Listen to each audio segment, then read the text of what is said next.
Hey y'all, we are back with another Mighty Multimedia. This is episode 3 now. We are still keeping it going. If you've seen on my channel this time, the last video, I edited out some, it's like 30-second to a minute long short clips. I think that was a fun thing to do. I mentioned that, I'm pretty sure, earlier. Probably like the first episode, something like that. And it took some extra work, definitely, but I think that it looks really good. It hasn't gotten too much traction yet, those few shorts that I have put out so far, but I'm confident that it will eventually.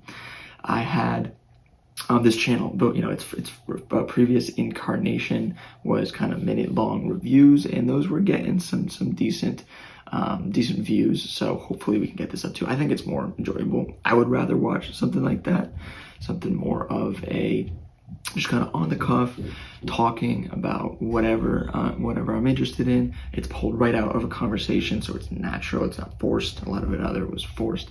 So I think that's going to go pretty well. So this time we're coming back with some reviews. This time we don't have 6. No, we had 6 both the previous first and second episode. This time I don't even know what the number is. It's a lot higher, but technically it's something like 5. Okay, so I'm gonna do a few normal-ish ones that came out. I'm still a little bit behind the ball, but I'm not worrying too much about the schedule. I'm just going to, at my own pace, when I get these out, I'm gonna get my thoughts out there for everybody. But this is a little different. It's just kind of how it worked. I'm on a little bit of a break, so I was able to really spend some time watching some different things, and it wasn't new media, which was interesting. But I'll show you when it comes out. I'm gonna keep you in suspense for now. But we're gonna do a few relatively new media, and then we're gonna go and do a relatively older one, and then some really relatively older ones that would just kind of be a lightning round at the end. I think it'll be pretty enjoyable. So that's at the end. I think it makes sense, just kind of narratively and practically. So stay tuned for that.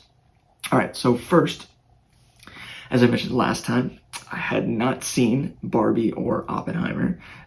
This time, as to the time of this recording, I have seen both. So I'm going to go through that. So we are going to tackle the worldwide phenomenon that was Barbenheimer, which is a pretty catchy name. I love that. The marketing for both was awesome. So many people must have seen at least one of these movies, if not both. Remember at the very beginning, I don't know if everybody was, but I think both of the kind of theaters were a little upset that they were on the same day, but they really leaned into it with a lot of the marketing. Was it the Barbie actual pink mansion that they built out there, as well as, just so much other stuff. Ryan Gosling just went out and he marketed his ass off for Barbie. Oppenheimer was a little bit more subdued. To be honest, I think the internet kind of took its marketing itself and did a lot of the heavy lifting, but it was really a movie that needed a lot of marketing anyway.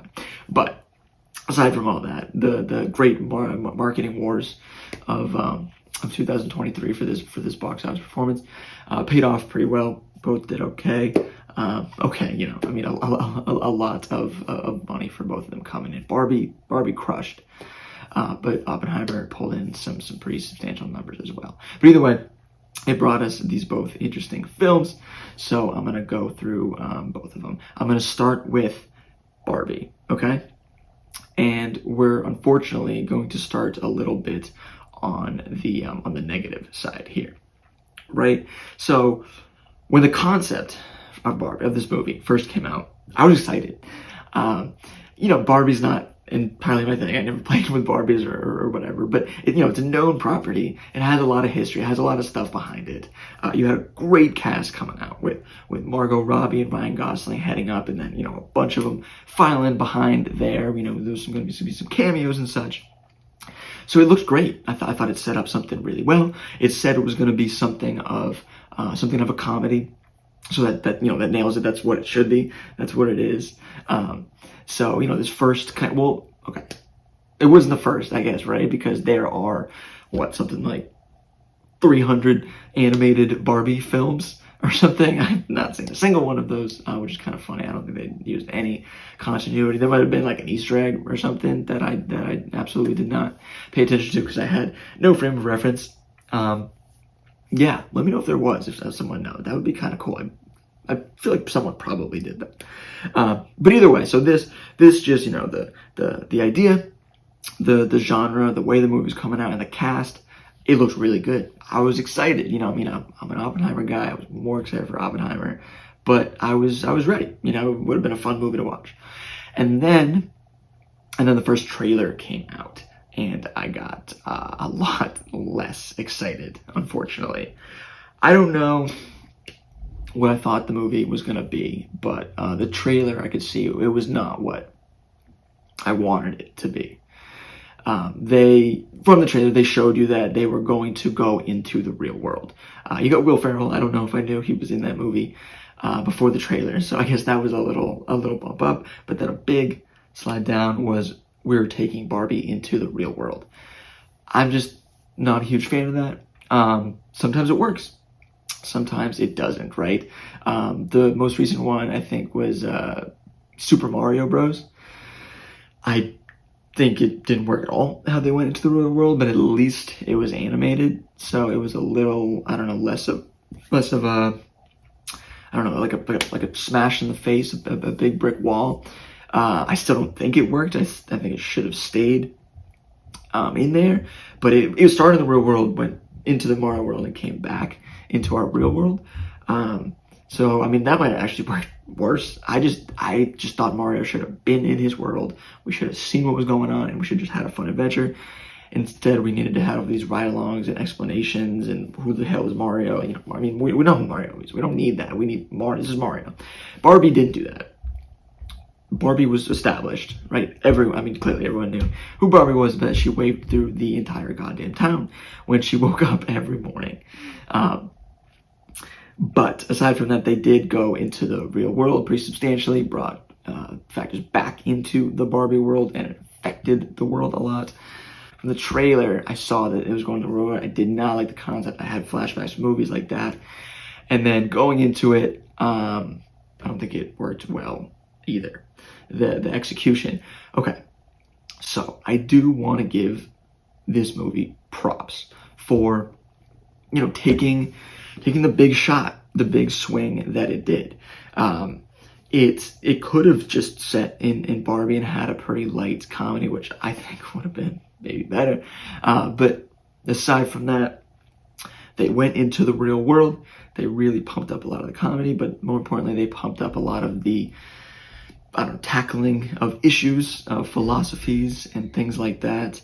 That was, I think it was a risk. And it was a big swing. So, okay, so we're had too many analogies, right, from these properties, but the analogy that I see coming big from here is probably the Lego movie, right? That's a big, well-known property. It doesn't exactly have a set story, so you can play with it a lot in the sandbox, and they threw out some pretty whack ideas with the universe and what it means to be a toy and sentience and things like that. And I think it worked. I think it nailed it. That was a very ambitious product. Just as this was a very ambitious product. But I think this one missed. I think this was a swing and a miss, unfortunately, for just kind of the overall whole entire piece of the movie. You know, I mean, I was in on a lot of the women empowerment, right? I mean, that's what Barbie is, or what Barbie should be, right? It played with that. You know what? I was on it. I love that. And it went pretty well. The whole speech about what women have to deal with. I mean, all I could do is nod my head and say, yeah. I mean, that's pretty much what it is. That's stuff out there. But then I think it just got too complicated, to be honest. It added the whole male aspect, like the dark side of that woman empowerment from the male side with the Kens. That could have been good. Don't think it was. And then you also went into the whole idea, kind of with that Lego movie of, who is Barbie? Is it an idea? Is it a real person? What does it mean to be a real person? What does it mean to feel? Those are two very big, different bodies of ideas and concepts, and putting those all into a single movie and having to deal with both of them was a lot. I think it consumed the movie rather than it helped, unfortunately. So those were kind of my just main points. I think that's what I wanted to get across in the video, but just kind of hitting a few other, basic notes for any kind of review or something like that. I thought it looks great. Barbie World itself, all of the vehicles and stuff that they had, the characters, the costumes. I mean, that's what Barbie is. Barbie is fashion and everything. So I think it looked great. They could have missed. I think that would have been a tough to miss. I don't think the movie would have worked at all if they missed with that. So I thought that nailed it with the design and the looks and everything. Moving on to the cast. Okay, superficial point. I love Ryan Gosling. He's done a lot of really great characters that I am huge fans of.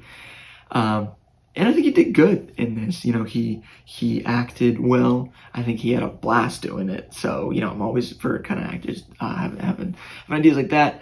Experiences as long as those lines. They're getting paid, but they should be having fun. And it's more fun for us when they do have fun. But, okay, here's the superficial point. I just think he looked a little old. Again, he's a handsome man. He's in amazing shape. But I think there's just a lot of times we panned over and he just looked old. He looked like a high 40s, year-old man playing this, what was probably supposed to be kind of like a timeless 25-year-old kid. So, there's nothing to do about that. He's a little older. I do think that I don't have any names at the top of my head, but I think there was probably some actors that you could have thrown in the same role and it would have worked well, if not better. But again, his acting was really good. I just saw the lines a little bit too much. And you saw the lines a little bit too much compared to Margot Robbie. She's not incredibly young anymore, but she is younger. And she just looks great. Margot Robbie on the other end is just perfect. She's Barbie, but there's nothing else to do. So great cast. And she killed it for what she was given. Lastly, he always is. I can't really think of a movie where he's not, but Will Ferrell is hilarious. It was just a great little addition. He didn't have a lot of screen time, but in some ways, I think he stole the show. You can talk about the Kens stealing the show, but I just thought they got annoying after a while. I think it goes back to that whole where did they fit in? What was exactly going on? Were they playing second fiddle? Is it a B plot? I'm not a huge fan of that, to be honest. Okay, so just wrap up remarks. It was fun. I liked it. I am glad I went. Glad I saw tickets to go see it. But I am also glad I waited. Yeah, I didn't see it when it came out. I waited quite a few weeks now, and I'm glad I did. I think I would have been more disappointed if I was all hyped up about it and went to see it with all the costumes. The costumes are fun. Everyone saw the costumes, and we're wearing the costumes to the theaters. I'm sure that would have been a good experience, but as a moviegoer and strictly a movie experience, I am glad I missed it, glad I waited. Probably won't rewatch it again anytime soon. So now we talk about the juggernaut that is Oppenheimer. This is the one that I am really excited about. Okay, I think you could tell from some of the other ones, less Barbie, definitely more on the Oppenheimer side. It's just a super special movie. I loved it. I really, really loved it. Don't get me wrong, it is incredibly long, but I really think that every minute was crucial and every minute was worthwhile. Christopher Nolan is just at the top of his game. Everything he makes is just packed with intrigue and suspense, and it just makes you want to watch every single second. He is one of those special directors that anything that he makes, I will immediately go to see. There's been a miss here and there. I didn't love Dunkirk, but really all of them, what was it? Tenet, Interstellar, of course, the entire, Batman trilogy. There's a few other ones, obviously. Inception, Memento, they're just all great. I love them all, and when I see his name as the one aside from the director, I am there at the theater. This was no different.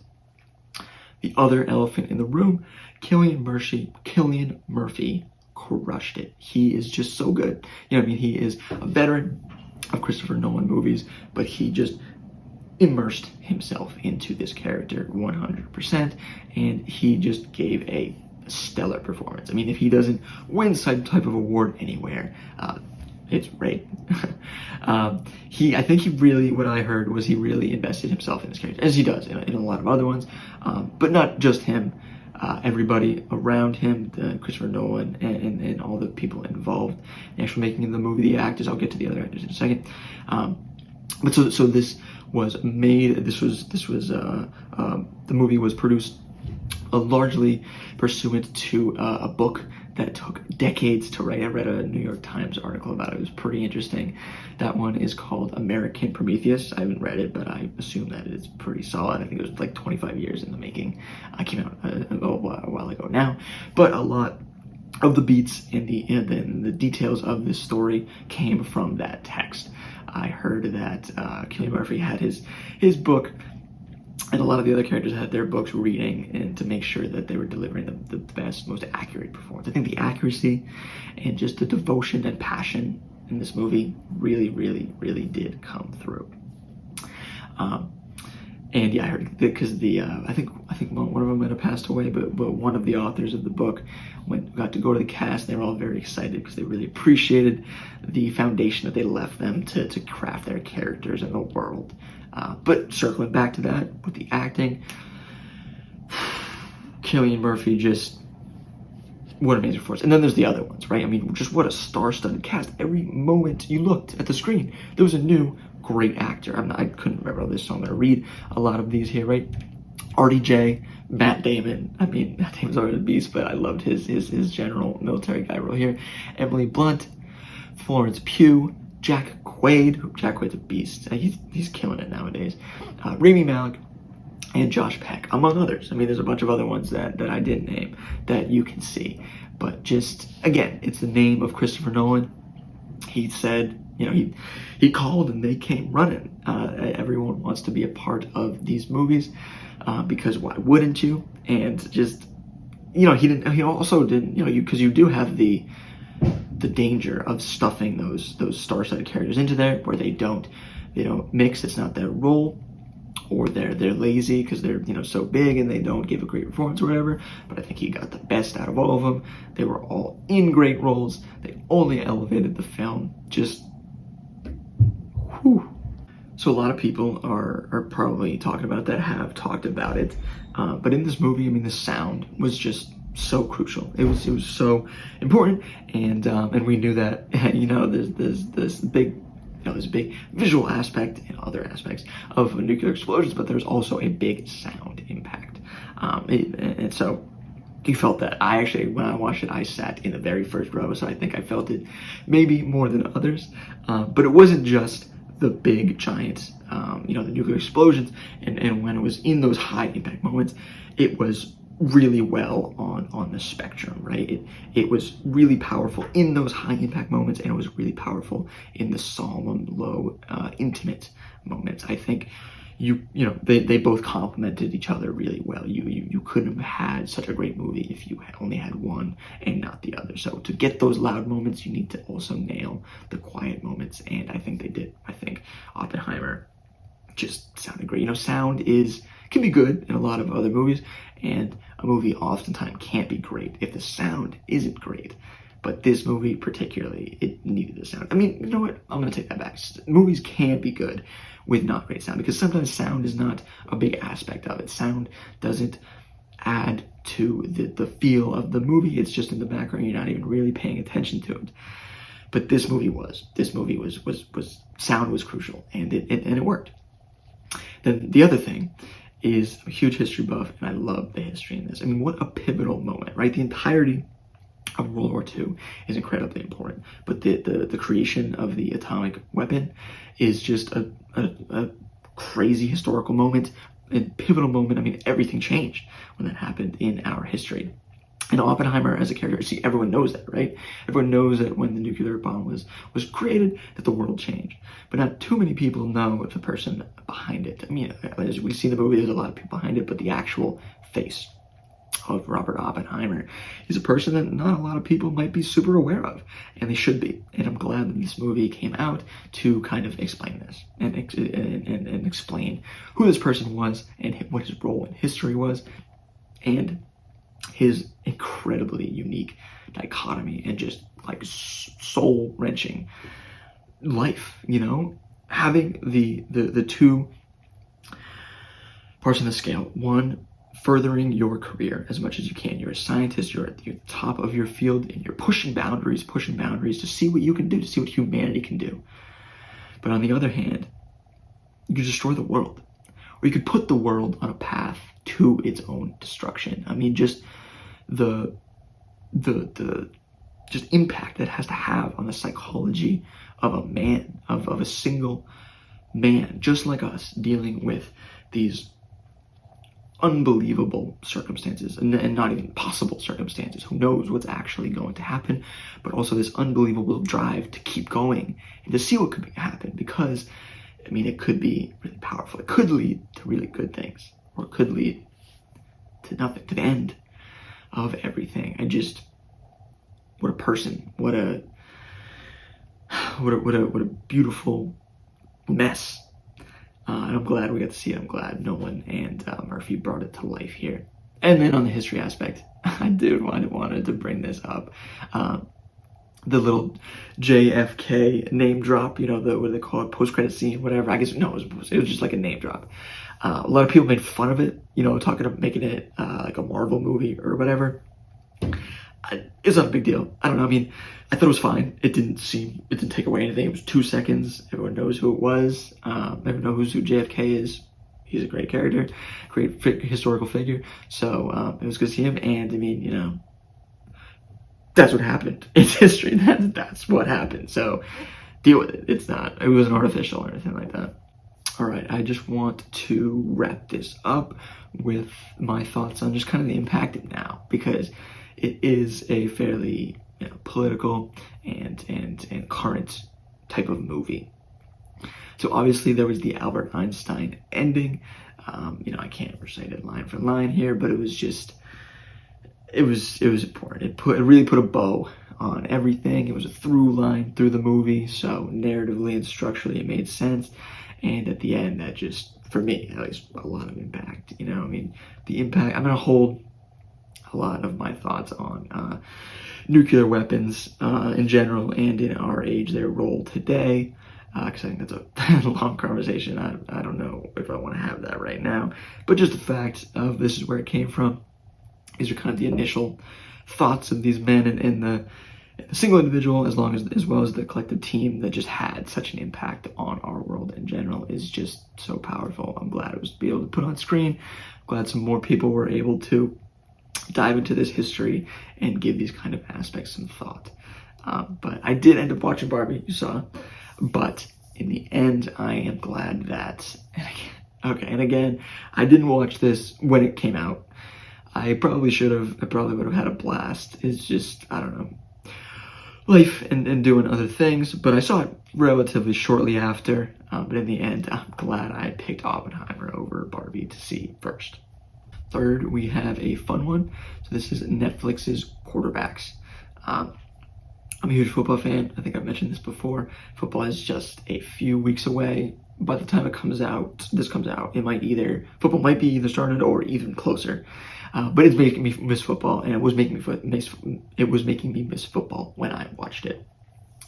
But it was great. I freaking loved it. I was a little hesitant. I didn't know exactly how it was going to turn out, but you know, I mean, I just love when we get a closer look into the personalities of athletes, and this certainly delivered.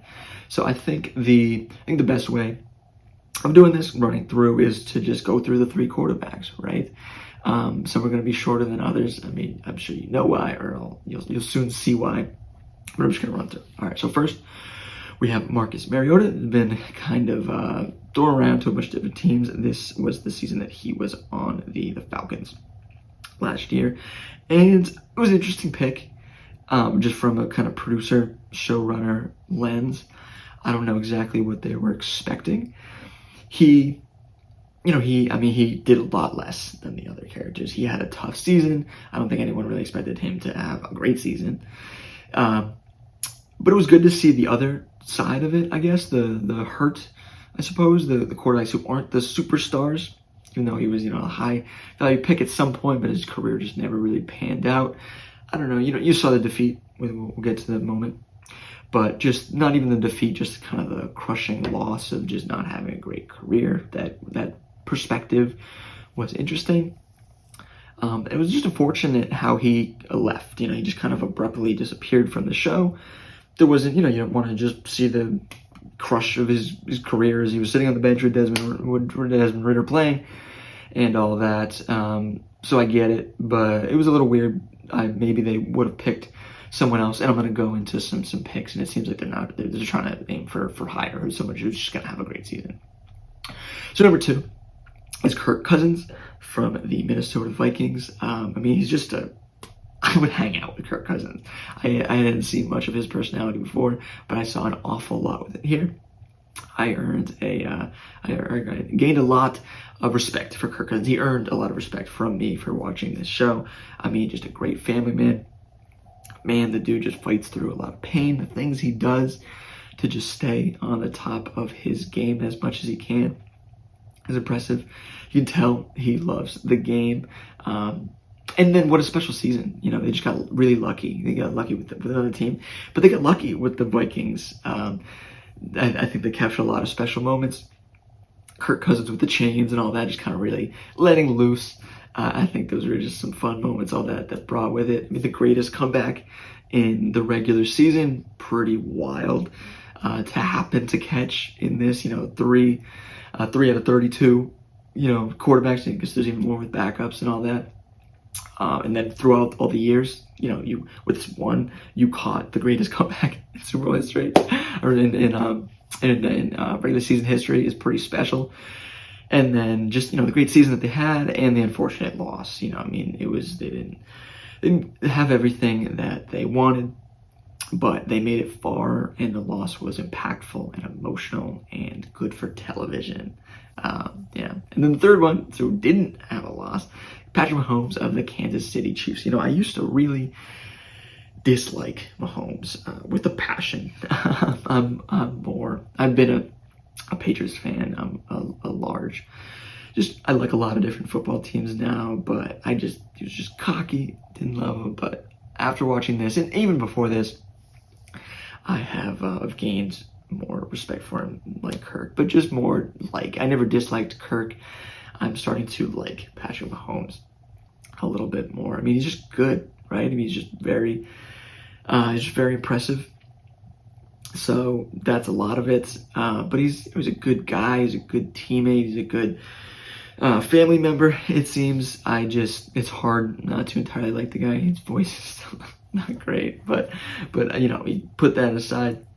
He's a great athlete, and it's hard not to like him after a while.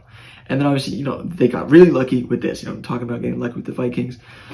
Betting on the Chiefs to win the Super Bowl with Mahomes is a good bet, but they still nailed it. Having this show follow all the way to a Super Bowl victory is pretty special. The last episode was basically just all about him, about the Super Bowl. So it was just good. They got lucky. The Super Bowl win was exciting to capture on camera, all of these different emotions and everything behind the scenes. Obviously we saw the hype going through it, but to turn back the curtain and watch Mahomes' journey throughout this entire season build up to this last part, and then the playoffs, with him getting hurt, having to put in Heineke and all that. The showrunners got lucky. We got lucky. All three were great choices. Some were better than others, maybe, but all three offered different perspectives, and the show was great. I loved it as a football fan, and even if you weren't a football fan, I would probably check it out as well. A few more just additions here before I kind of do a little segment thing that I have. The other characters in this show, the wives were a really fun addition to see what they do behind the scenes. You know, I mean, obviously, that behind every great man is a great woman, and vice versa. And just to see their devotion, their loyalty, all the things that they have to suffer through and deal with for their family, for us to watch these players up here was pretty special, I think, as well. And then the other characters, the coaches, you know, there wasn't a lot. It was kind of sprinkled in. I think it was sprinkled in well. It filled the gaps. There was a few parts where, you know, you didn't know where the information was going to come from, so it came from the coaches, and making those hard decisions and really giving the players props. You know, coming from a coach, I think having those props is really important. It's even more impactful. So that was a good feeling as well. But yeah, overall, I've said it before, but just kind of ending it here, putting a bow on it. Football is the best sport, period, in my opinion. I know there's other opinions, but in my opinion, it is the best sport. And just to get a personality, to get to insight behind these personalities of these players is always great. I'm glad they make it. And I'm looking forward to additional seasons of quarterback. And so to go with that, I wanted to kind of talk about a few of the characters that I think would be great in season 2 and beyond, right? I mean, so supposedly there are a lot of players saying no, they don't, it's a distraction or too much into their family, things like that, which I respect. Makes total sense. But I've heard some of it's maybe a little bit of a ruse, and just, you know, maybe they'll do it in sometime in the future. But okay, so I'm just going to give you my few biggest picks, right? Okay, so kind of going off Mahomes thing. I mean, it's just his counterpart. You know, you can talk about Burrow and everything like that, but Josh Allen. I mean, Josh Allen is one of my favorite players in the league right now. But the Bills can always win the Super Bowl. Even though they've had some tough breaks recently, they're always in it to win the Super Bowl. He's got a big personality. I've seen it in a lot of just prank behind the scenes with his handshakes and all that. I think he would be a really, really, really great addition. The other one is Aaron Rodgers. I think a lot because, you know, who knows how long he is really going to be around for. Seems like it's just going to be a few more years. But he is... he's a veteran. He's a very divisive, I would say, player. So you could play with that a lot. And I think this could be a really special season for the Jets. The organization itself has had a really tough history, in recent history at least. But Aaron Rodgers coming in, there's a lot of hope there. Young new coach, young new players on both sides of the ball. I mean, you can go, you know, Quinn Williams, Sauce Gardner, Breece Hall, Garrett Wilson. It's exciting there. I think some magic could happen at that season, or it could be a flaming hot mess, and it could be fun to watch either way. Those are some wild card. I'm gonna get to that in a second. Those are in the same division, so that might be a little bit of a tough sell. But I think those are some really cool options. So then I wanted to throw in with Marcus Mariota. Again, I kind of put it down a little bit, but the showrunners seem like maybe they want something of a wild card. And Aaron Rodgers could be a wild card. So, you know, I think he was kind of the veteran Kirk Cousins. Things like that. Not that you can't mess with the formula for the future seasons, but the wild cards that I had similar to Vane in Mariota was Brock Purdy. You know, who knows? I mean, he could have a crazy season with that defense, that coaching, that offense. It could be wild. His, you know, Mr. Irrelevant story is very impressive. But he's young, so maybe you could do it in the future. You'd save it if you want. The other one is Jordan Love. I don't think he could have an impressive season, but you never know. He's got a very young receiving core.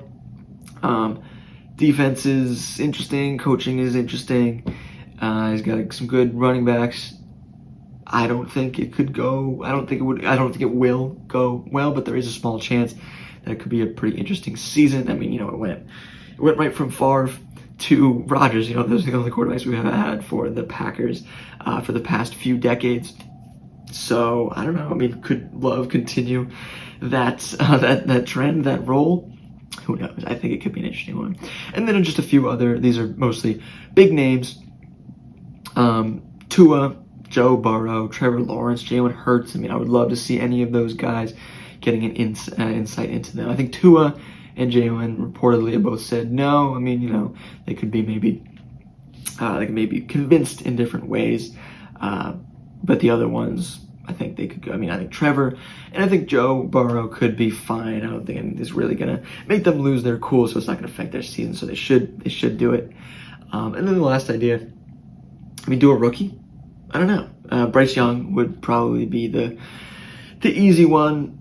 Could you do Richardson? I guess that could be a real crapshoot. I don't know if I would do a rookie, but would be interesting. Okay, we are once again kind of at the penultimate, nailed it, review here. This is a fairly interesting one because it's not relatively new. It's not new, it's relatively new. So we are gonna do, I just saw it. I thought I wanted to say a little bit about it here. So it is Dungeons and Dragons Honor Among Thieves.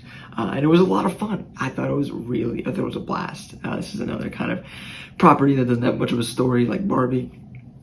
And you're bringing it in and you're giving a story, and this was great. I think there are, there's some obviously with the actual gameplay, but they built a good story.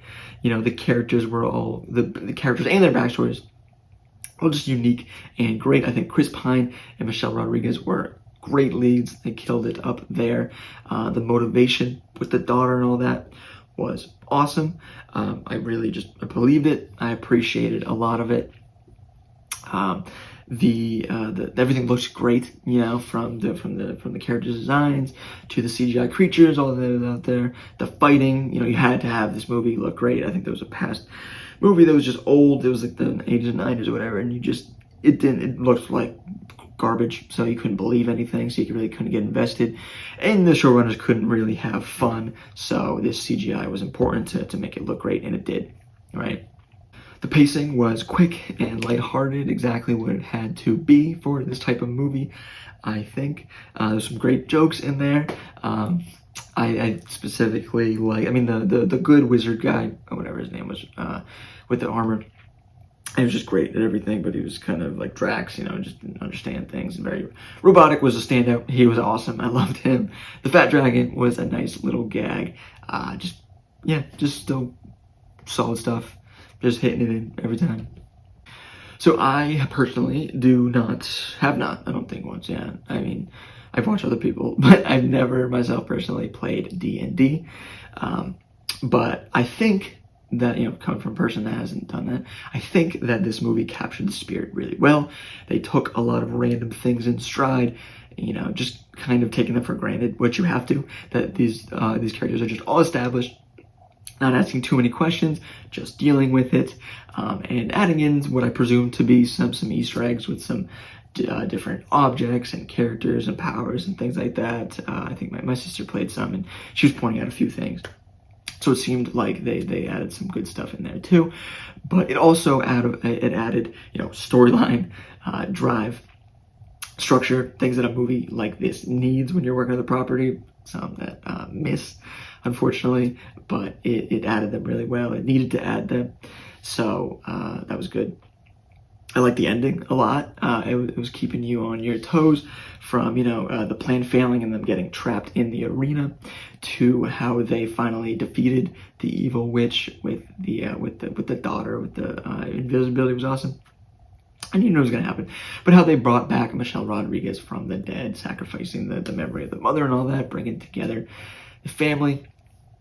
It was good. It kept you on your toes. It didn't let you kind of settle into the movie, and it did what it needed to do. It kept pulling you in. It kept switching it up on you, so you weren't comfortable, and the movie wasn't boring. And overall, that's what it was. It wasn't boring. It was fun.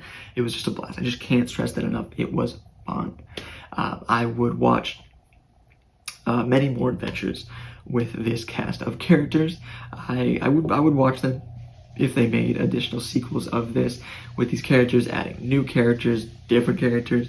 I love the world. If they keep it this way, don't take it too seriously, and just make great fun movies over and over again, I think this could have a long, good run. Okay, so this is the last section, not the last review. So what happened throughout this past kind of week or so, again with my sister, I sat down and I went on what I'm going to call an anime binge. So it's like 5 movies, something like that, 4 or 5 movies.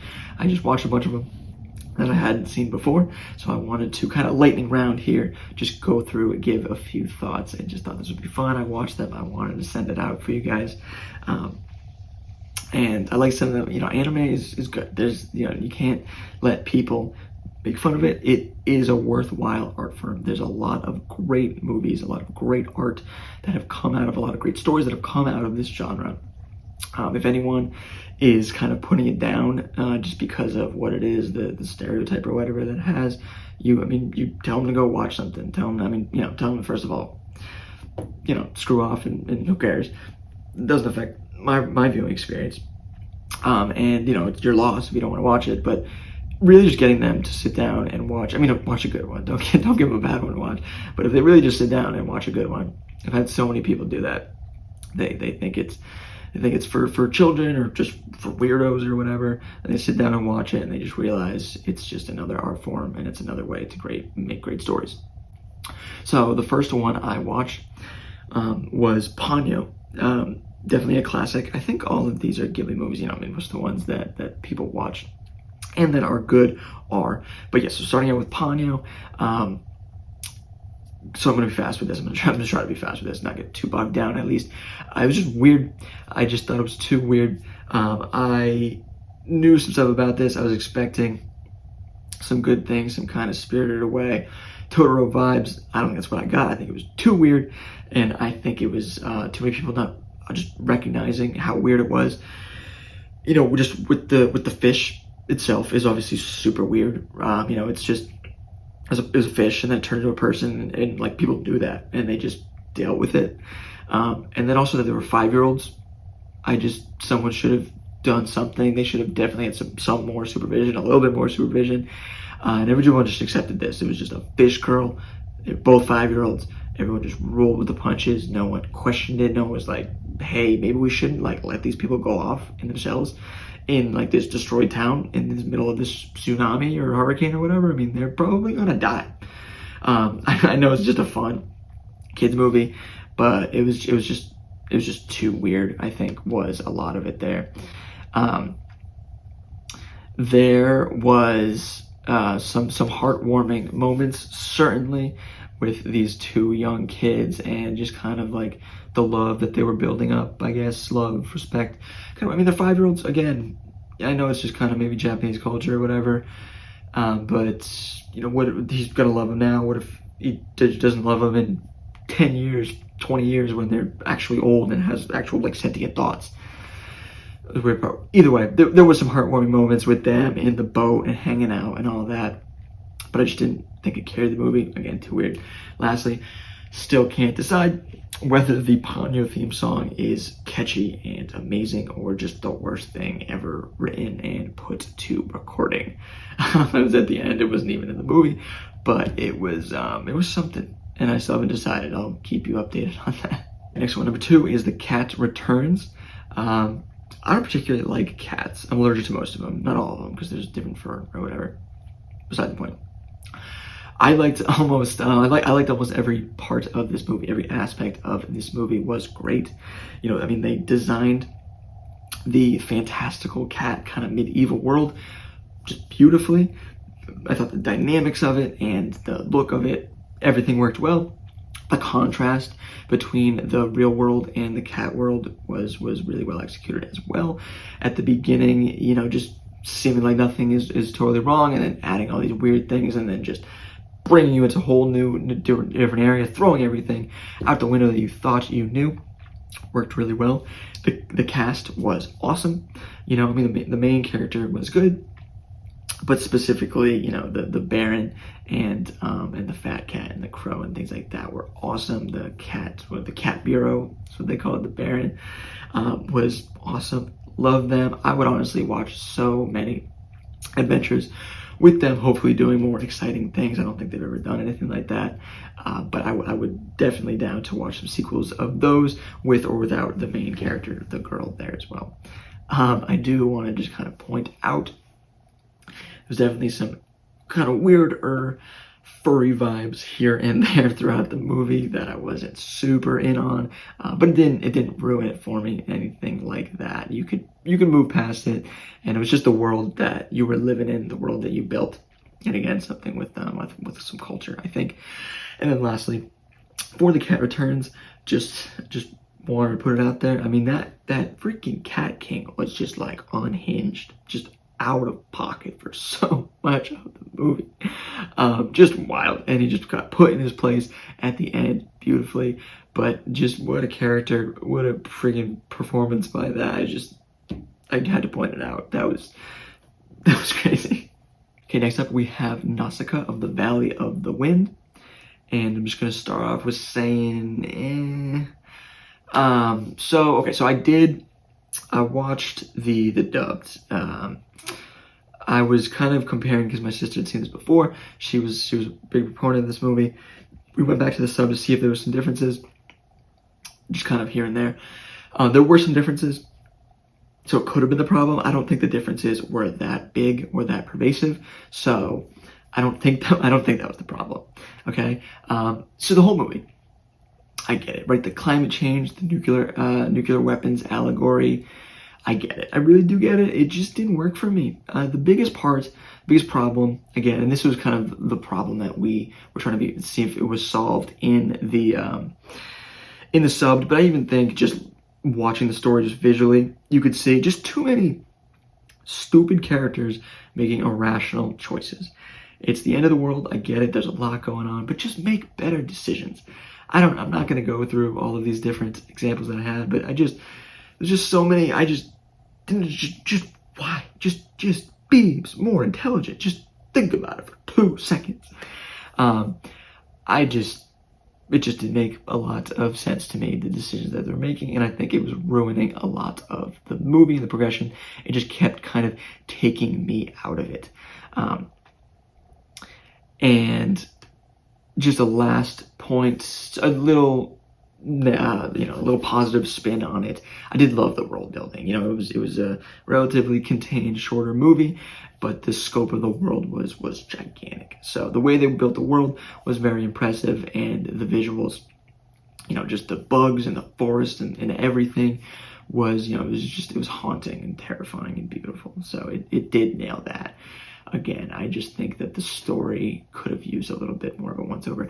And I was told that it's one of those, like Akira, where it's a very long manga and they just kind of like shoved it in to a small area, a small package. So it could have been hurt by a lot of that. But again, I just think there was some ideas that it just didn't work incredibly well. And the last anime one we watched here was Porco Rosso, right? The pilot pig man in World War II. So the setting was great. World War II, like Oppenheimer, I mean, it's just a very interesting, pivotal time in setting a historical part. So I love that. Also, the actual setting in the Mediterranean Sea, for the most part, was awesome. I loved that, just the sparkling ocean and the wide open skies. I think the islands and all that, different areas, palm trees and all that kind of stuff. Got kind of Pirates of the Caribbean type vibes, which I love those, so I love this as well. And then just the other kind of big thing I want to talk about is the pig thing was weird. It was just so funny. Some people were caught up on it. Some people just didn't even care about it and just rolled with the punches. It didn't take away anything. It was funny. I thought it was just kind of like a weird, all of this plus he's a pig man. But again, it didn't take away from anything too much. Porco Rosso, the character himself, was great. I loved him. He was brave and flawed, and he had a long history, and he had friends. It was just well crafted. The friends were all great.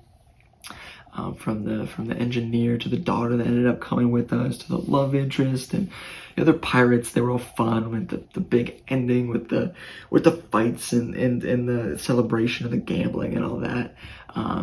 It was a blast. I did fun. And then the pig thing, to wrap it up, the pig thing also led to one of my favorite new lines. Quote, "I would rather be a pig than a fascist." And ain't that true? Okay, so the last part I have here is just a really big observation. I'm sure that other people have talked about it. I'm sure that there are videos out there. I just wanted to bring it up because I couldn't do this video without talking about it. But just all the famous actors in these Ghibli anime movies. I know that Ghibli is huge and it brings big audiences, even back then, even a long time ago. But it was just cool. There was so many famous voice actors that that I was just not expecting. So many big names, and it was very interesting. A lot of them gave really great performances. Just to run through, so in Ponyo, we have Liam Neeson and Matt Damon. Crazy. Matt Damon as the dad, the sea captain. Liam Neeson as the dad of Ponyo the fish. Just cool. Cat Returns, we had the dad from Friends, was the Raven. Which is cool, just a small character. There wasn't too much in there. Actually, in Nausica, a lot of them. We had Shia LaBeouf as the kid, Patrick Stewart, Mark Hamill as the bad guy of the P. So the place that started with a P. I mean, just crazy names. And then in Porco Rosso, we had Michael Keaton. Awesome. Just freaking awesome as Porco Rosso there. And then I saw Howl's Moving Castle. I've already seen it, so I just wanted to do it. But in Howl's Moving Castle, Howl is Christian Bale. I mean, just crazy. I just love that all these actors are having such a great time of it. I didn't look it up beforehand, so sorry I spoiled all of these, but to go watch some of these other animes and keep an ear out, because it was really funny. It was really fun to listen to all of the voices and match them up. It was just a blast. So yeah, that little binge there, the anime binge, to wrap that up, was a blast. We are continuing along. So I promised, or I didn't promise, but I said last time that I didn't see the big ones of Barbie and Oppenheimer. And there's some big ones out now that I haven't seen. Hopefully I'm going to try to get through them. I need to get through some of these superhero ones. I need to bring them back. You know, I mean, I haven't seen or obviously reviewed, Flash, Spider-Verse, now Blue Beetle's coming out. Some of them I like more than others there, but I will watch those eventually. They'll come out. I can't think of too many that are kind of big that are coming out. I think there are some. I'm gonna keep an ear open. Obviously, a big one that I'm looking forward to, it just hasn't finished up yet, is the new Superman show. I have a lot to say about that. That new Justice League, I don't know when that's coming out. That it's like Doom War, something like that. War World, I think it is. It looks weird, time travel, stuff like that. And then, and I've been reading a run of comic books that I think I'm going to probably give a pretty lengthy discussion on, just because of the time that I spent doing it. And then maybe I will look at some more individual comics, because I do have some individual comics, so I can run through those. And I'm finishing up a book pretty soon. So this was very, this was not on the page at all. This was very narrowed to the screen. And yeah, I mean, they were all movies.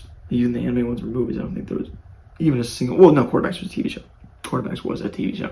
But even just one out of all those. So there will definitely be more. This was pretty narrow. I think we're going to get expansive probably in the last one. I'm going to wrap it up. I can't think of any off the top of my head of some good shorts that were in here, but I'm going to rewatch them. I'm going to pull them out. Hopefully we can put those out, get those traction, bring them back to these long form videos, which are so much fun, and that I hope to be my bread and butter in the future.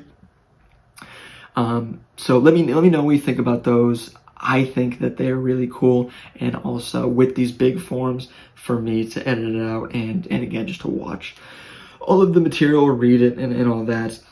They really fill the gaps well. I can, if I get 4 or 5 out of a video, I can space it out into every like 3 or 4 days and give myself a good 2.5 week break where I can fit these in, kind of, right?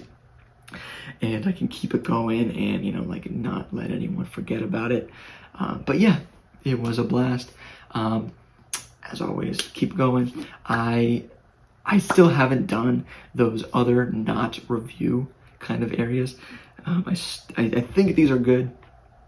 And but maybe we're looking at a little bit, maybe more of a drought as we get out of the summer. So maybe it might be the time. I have a few ideas. So yeah, you know what? Maybe I will. Maybe I will. But either way, thank you for hanging on, whoever was out there. Looking forward to the next one. All right, signing off.